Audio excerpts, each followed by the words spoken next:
The city was loud, filled with voices, machines, and the endless noise of traders.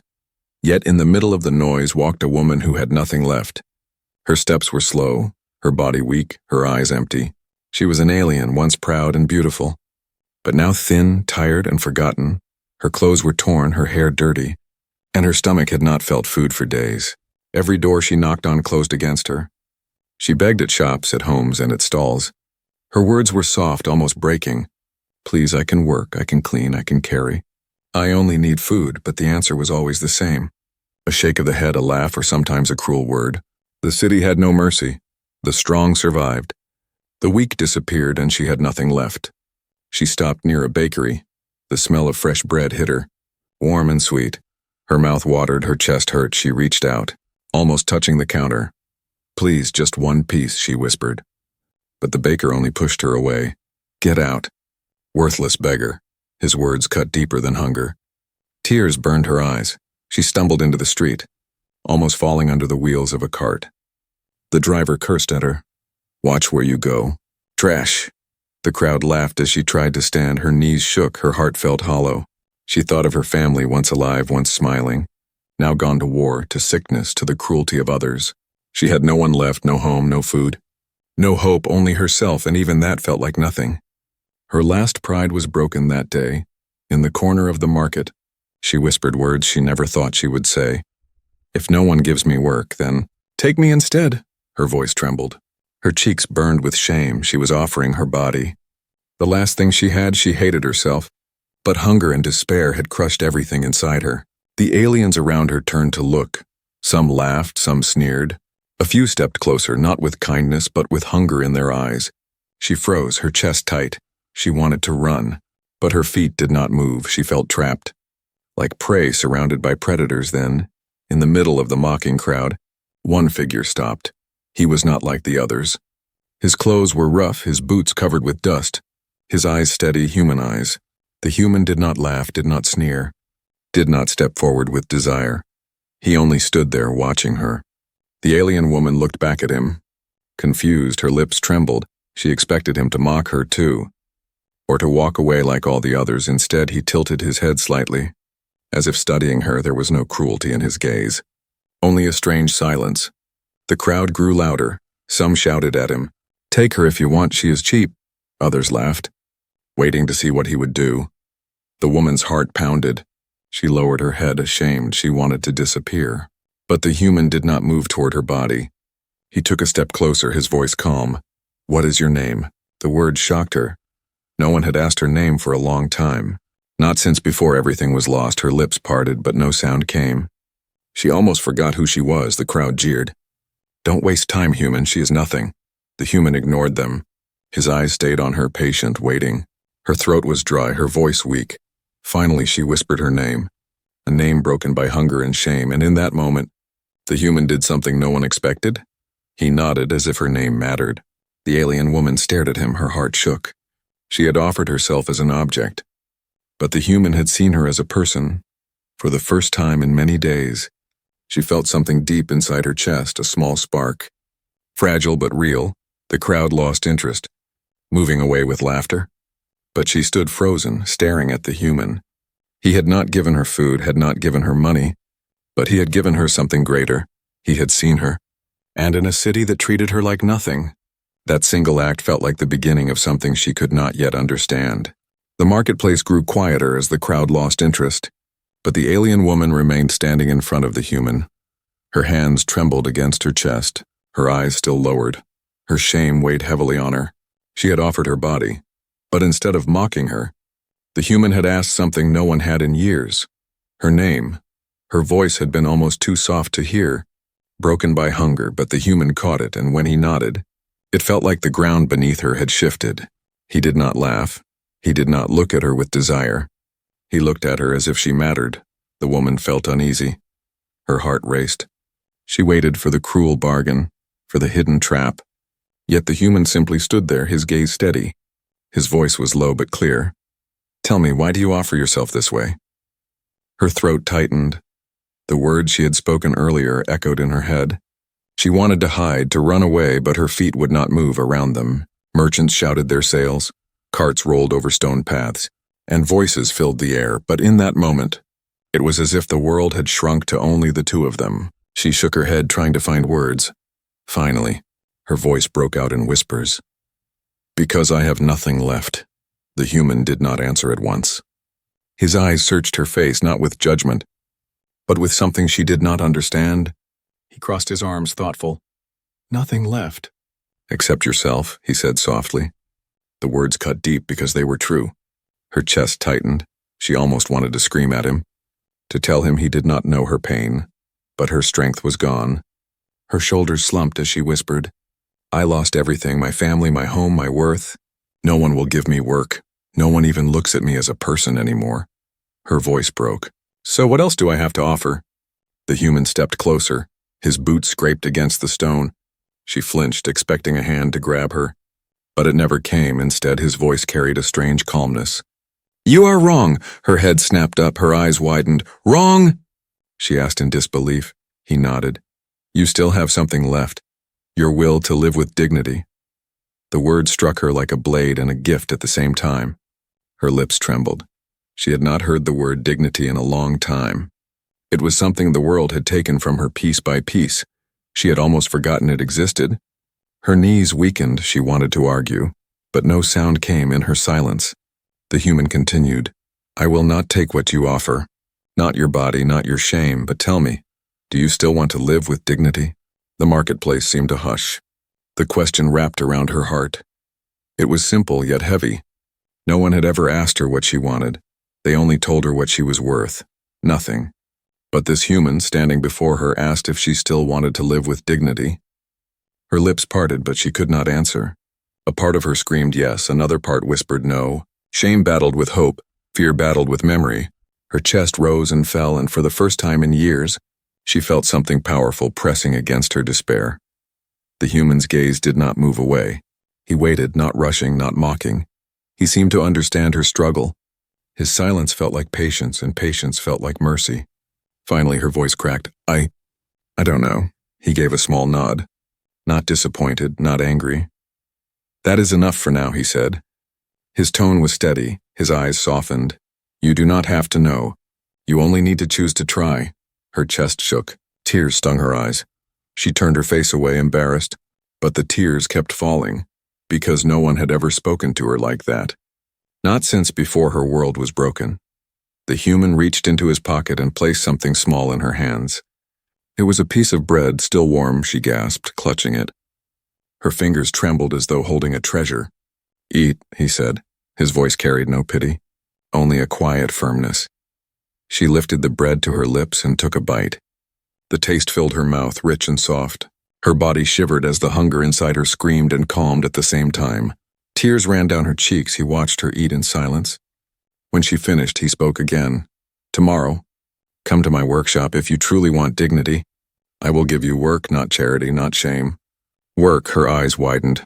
The words felt impossible. A part of her thought it was a cruel trick, but his steady gaze told her otherwise. She whispered, "Why me?" The human's reply was simple, but it burned into her soul. "Because you are not nothing." The woman's breath caught in her throat. Her heart pounded with confusion, fear, and something else. Hope. She stared at the human, unable to move, her body weak, her mind spinning. But deep inside, something fragile awakened for the first time in years. She dared to believe that maybe her story was not yet over. The night after the human's words, the alien woman lay on the cold ground of an abandoned corner. Her stomach still ached, though the bread had eased her hunger. But her heart felt heavier than ever. The words repeated in her mind. "You are not nothing." Sleep did not come easily. She closed her eyes, but each time she saw the faces of those who had rejected her, the cruel laughter of the crowd, the insults that cut like knives. And yet above all those memories, she heard his question, "Do you still want to live with dignity?" When dawn came, she almost did not move.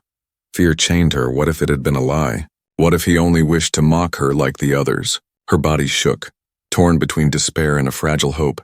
At last, trembling, she rose and walked through the morning streets. Her feet carried her to the human's workshop. The building was small and plain.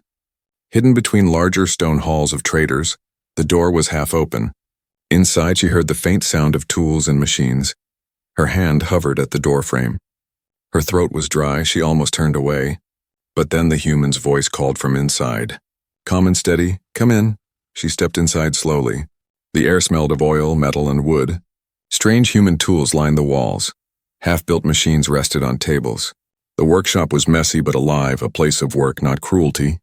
The human stood at a bench, his sleeves rolled. His hands covered in dust and grease, he looked up at her, nodding once as if he had expected her. You came, he said simply. Her lips trembled. You told me to, she whispered, ashamed of how small her voice was. He set his tool aside and wiped his hands. Then he pointed to the floor where a pile of scrap lay. Clean this, separate wood from metal, metal from cloth. It is not glorious. But it is honest, her heart thudded. This was no trick, no cruel game. He was offering real work. Her hands shook as she knelt by the pile. The pieces were sharp and heavy. They cut her skin. Dust filled her lungs, but she worked. She worked as if each piece she moved was a step back into life. Hours passed. Her back ached, her knees burned, but she did not stop. The human brought her a cup of water. Clear and cold, she drank as if it were gold. He did not watch her with pity. He simply nodded at her effort. By evening, the pile was sorted. She stared at it, tears filling her eyes. It was a small task, almost nothing, but to her it felt like she had built a mountain. The human walked over, inspected the neat stacks, and said, Good. That one word lit a fire inside her. A fire she thought was dead. He placed a few coins in her hand. Her breath caught, her eyes widened. She had not touched money in months. She shook her head. No, I cannot. You worked, he interrupted firmly. You earned it, take it. Her fingers closed around the coins. They felt heavier than stone, heavier than shame for the first time. Her body shook not from hunger, but from something else, pride. The next day she returned. This time her steps were quicker. The human gave her another task, sweeping the dust. Washing the floor, carrying water. Her body ached. But her heart grew stronger. Each task reminded her that she was not a beggar, not an object, but a worker, a living being. The neighbors noticed, some laughed. The human keeps a pet now, they sneered. Others whispered cruel jokes. She heard every word. Each insult dug into her skin. Her chest burned with shame. She wanted to run. But the human stood before the workshop one day when the crowd mocked. His voice was calm but strong. She is not a pet. She is my worker. Speak against her again and you speak against me. The crowd fell silent. Some spat and walked away, but none dared to answer. The woman stood behind him, her throat tight, her eyes filled with tears. Not of shame this time, but of something she had never felt before. Protection. Later, when the workshop grew quiet again, she whispered, Why do you defend me? The human did not look up from his work, his voice steady. Because you are worth defending. Her chest trembled. Those words echoed louder than all the insults. She clung to them, letting them settle into her broken soul. That night she sat alone with the coins she had earned, turning them in her hand. The memory of the bread, the pile of scrap. The human's words, they burned like a fragile flame in the darkness for the first time in so long. She thought of tomorrow not with fear, but with hope. She still did not understand why he cared, why he offered her work when others offered only cruelty. But one truth began to grow inside her. She was not nothing, and maybe, just maybe, this was the beginning of her finding worth again. Days turned into weeks, and the alien woman continued to work in the human's workshop. Her hands, once soft and fragile, grew calloused. Her body, once weak from hunger, grew stronger little by little. Each day she sorted, cleaned, carried, and learned. Every coin he gave her felt like proof that she was still alive, proof that she was not useless. But the city had sharp eyes and sharper tongues. People noticed and people whispered. At first it was laughter, the kind that stung but could be ignored. Look at her. The human's little servant, they would say. Some pointed when she carried buckets through the market. She begs one day, now she thinks she is worthy of work. Yet soon the whispers grew louder, crueler. She belongs to him. That is why he feeds her, some claimed. No alien woman works for free, she is his pet. Maybe more than that. The words cut her deeper than any blade. She tried to ignore them, but at night when she lay alone, the insults echoed inside her mind. Her hands shook as she remembered the laughter. Her chest burned with shame one afternoon. As she carried water to the workshop, a group of traders blocked her path, their faces twisted with sneers. One of them, tall and cruel, stepped forward. Tell us, how much does he pay you for work and how much for the other things? The crowd around them laughed, her face turned red, her lips trembled. She wanted to shout, to deny, but the words died in her throat. She lowered her head, clutching the bucket tightly. Her chest ached before she could answer. Footsteps echoed from behind. The human stood at the doorway of his workshop, his eyes steady, his voice calm but heavy. Enough! The traders froze. The human walked forward, his shadow falling over her. He looked at the men. She works and she earns, if you doubt it. Step into my shop and I will show you her work. His tone grew sharper.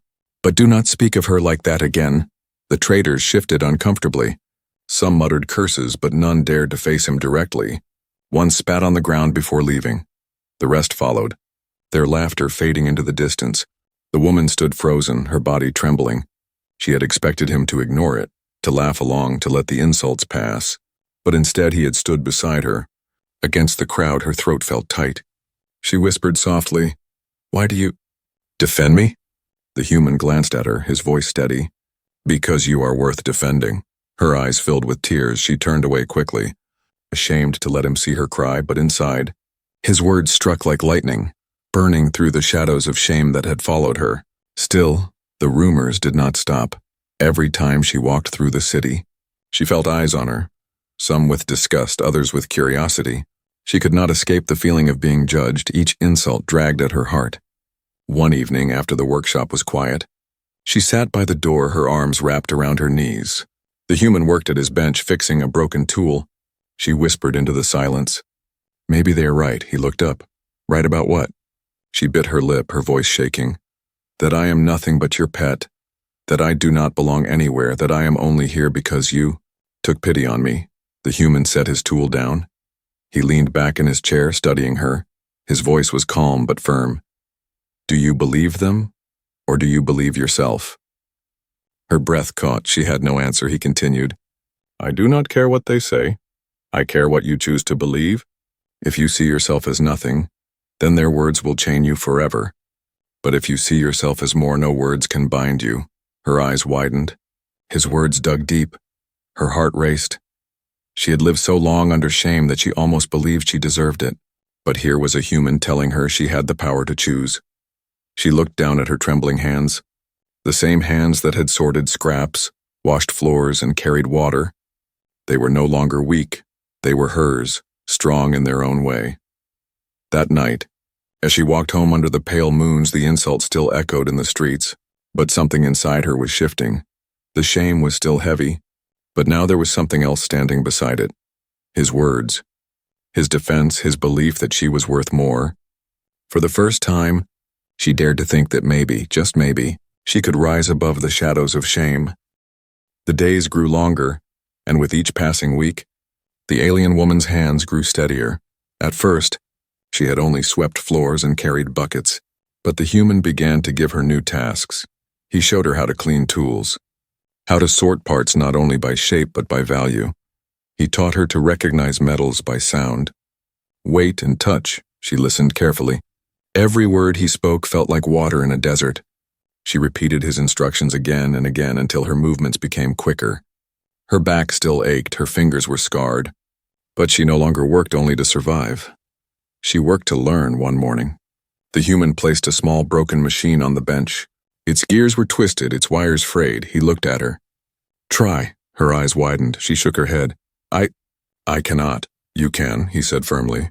"If you fail, nothing is lost. If you succeed, you will learn. That is how strength is built." Her hands trembled as she touched the machine. She turned it slowly, studying the parts. The human did not rush her. He simply watched. She worked until her fingers were black with oil. At last, she fixed one gear. It clicked into place with a sound so small yet so powerful. Her heart leapt. The human gave a single nod. "Good." That one word filled her chest with light. She smiled, an honest smile she had not felt in years. It startled her, but it felt real. From that day, her tasks changed. She swept less, repaired more. She learned how to light the forge, how to hold tools, how to measure with human precision. Her confidence grew, but so did the whispers outside. When she walked through the market now, people no longer only called her a pet. Some sneered, "She thinks she is a craftsman now, how foolish." Others muttered, The human must have enchanted her. No alien woman could learn his ways. The words hurt, but less than before. For each insult she remembered the machine she fixed, the coins she earned and the human's steady nod. Each success became a shield against shame. One evening after a long day, the human placed a small book in her hands. The cover was worn, the pages marked with strange letters. She stared at it confused.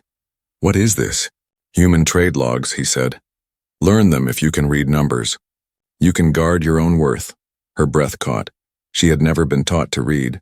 Not in her old life, not in her broken one. The thought terrified her, but the human did not mock her fear. He sat beside her patient, tracing each symbol, repeating each sound. It was hard. Harder than lifting stones.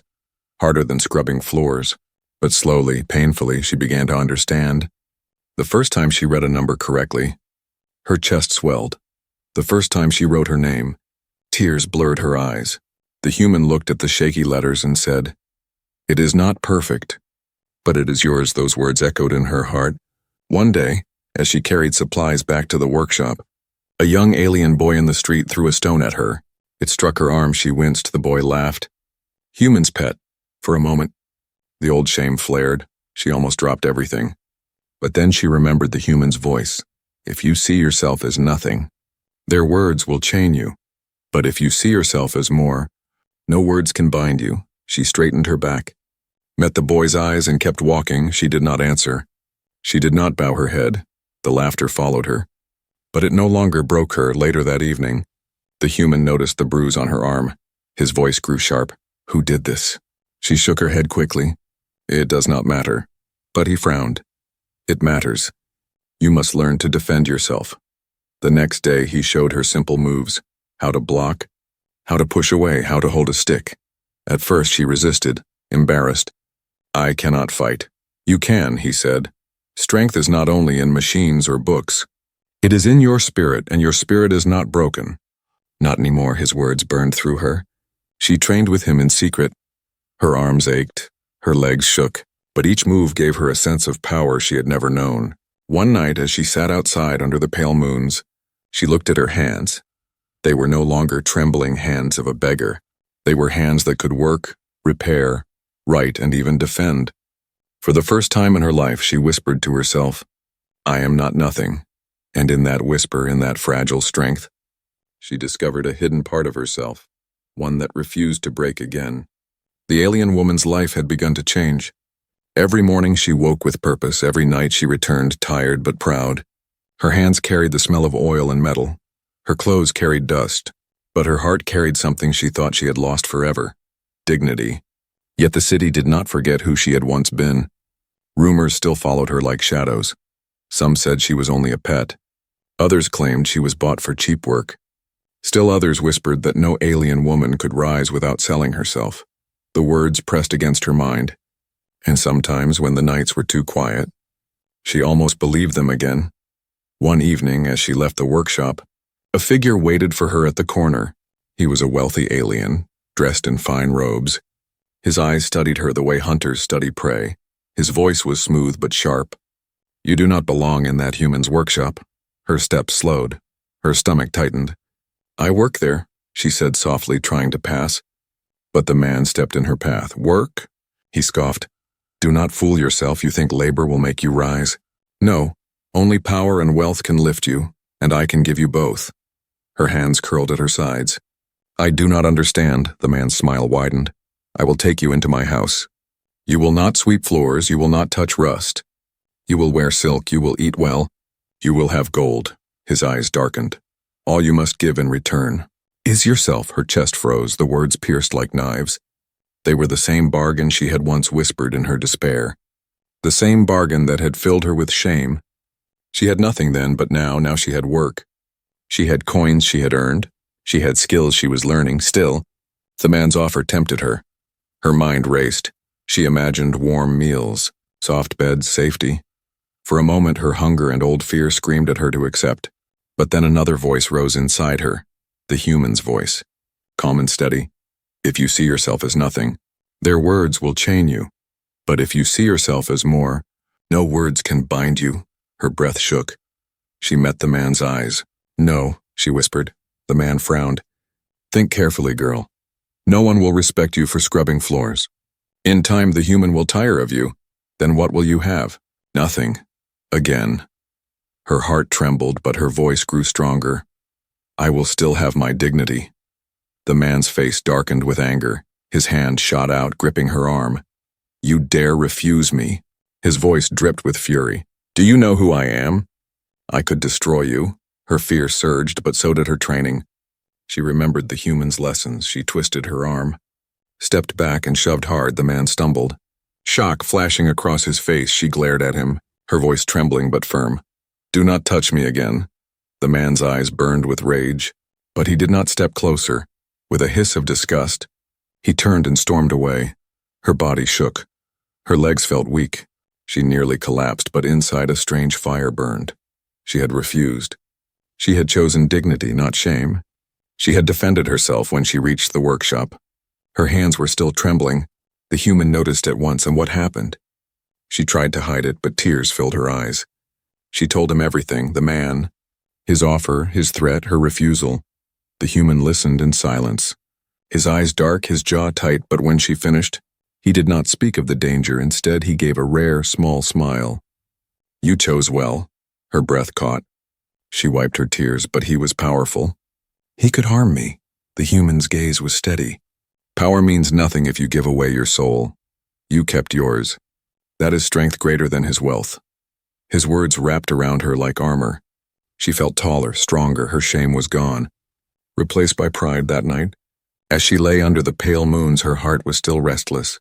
The wealthy man's threats haunted her, but over and over, she repeated the words she had spoken to him. I will still have my dignity. For the first time, she truly believed it. For the first time, she felt free. The days after her refusal felt different. The wealthy man's threats lingered like a shadow, but her spirit no longer bowed under fear. Each morning she returned to the workshop, and each evening she left with tired hands but a stronger heart. She was no longer the woman who had begged on the streets. She was no longer the woman who had whispered in shame to strangers. She had changed. The human noticed it too. He gave her harder tasks, trusted her with bigger tools, taught her how to keep records and manage supplies. At first she stumbled, but then she learned. She wrote numbers without shaking. She repaired machines without doubting.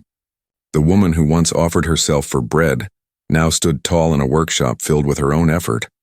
But the city did not stay silent. Rumors turned into anger. Some traders saw her progress as a threat. She steals our work, our coin, they muttered. A beggar cannot rise above her place. The whispers became plans. Plans to break her spirit again one afternoon. As she carried supplies through the market, a group of men blocked her path. They were the same traders who had mocked her before. Their eyes burned with cruelty. The human hides behind you. But today he is not here, one spat. You think you are equal now? You are still nothing. Her chest tightened. Fear clawed at her, but she remembered the human's words.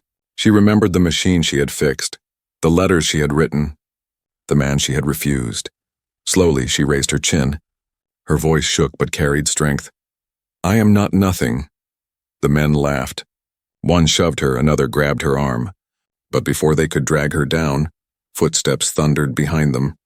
The human had arrived, his eyes burned, his voice cut through the crowd. Enough! The traders froze under his glare. You will not touch her, he said. His tone was calm but dangerous. She works, she earns, and she has more honor than you, the men muttered, spitting their curses before slinking away. The crowd scattered, whispering. The woman's legs trembled, she wanted to collapse, but the human steadied her with one hand, his eyes softened. You spoke for yourself, he said quietly. That is strength no one can take from you. Her tears fell, but they were not tears of shame. They were tears of release for the first time. She felt she had truly stood as more than a beggar, more than a shadow. In the weeks that followed, her role in the workshop grew. She no longer only worked under the human. She worked beside him. Together they fixed machines, built tools, and traded with others. She spoke to customers, handled coin, and even taught a young boy how to sort scrap. The city began to change its whispers. Some still mocked, but others grew silent. And some, just some, began to nod with respect when she passed. One evening, as the sun set and the workshop glowed in orange light, she stood beside the human. Her clothes were still simple. Her hand still rough, but her spirit was unbroken. Stronger than ever, she whispered. I was nothing when you found me. The human shook his head. You were never nothing. You only needed someone to remind you of your worth. Her chest swelled, she could hardly breathe. And now? She asked softly, afraid of the answer. His eyes met hers, steady and unwavering. Now you are more than survival. You are alive. You are free. The words struck deep. She closed her eyes, letting them sink into her soul. The woman who once begged for scraps, who once offered her body in despair, now stood as an equal beside the human who had seen her worth. And though the city still whispered, though shadows still lingered, she no longer cared. She had found something greater than bread, greater than coin, greater than fear. She had found her dignity, and with it, she had found herself again, for in the eyes of one human, she was not an object, not a pet, not a beggar. She was worth defending, worth teaching, worth standing beside. And that truth changed everything.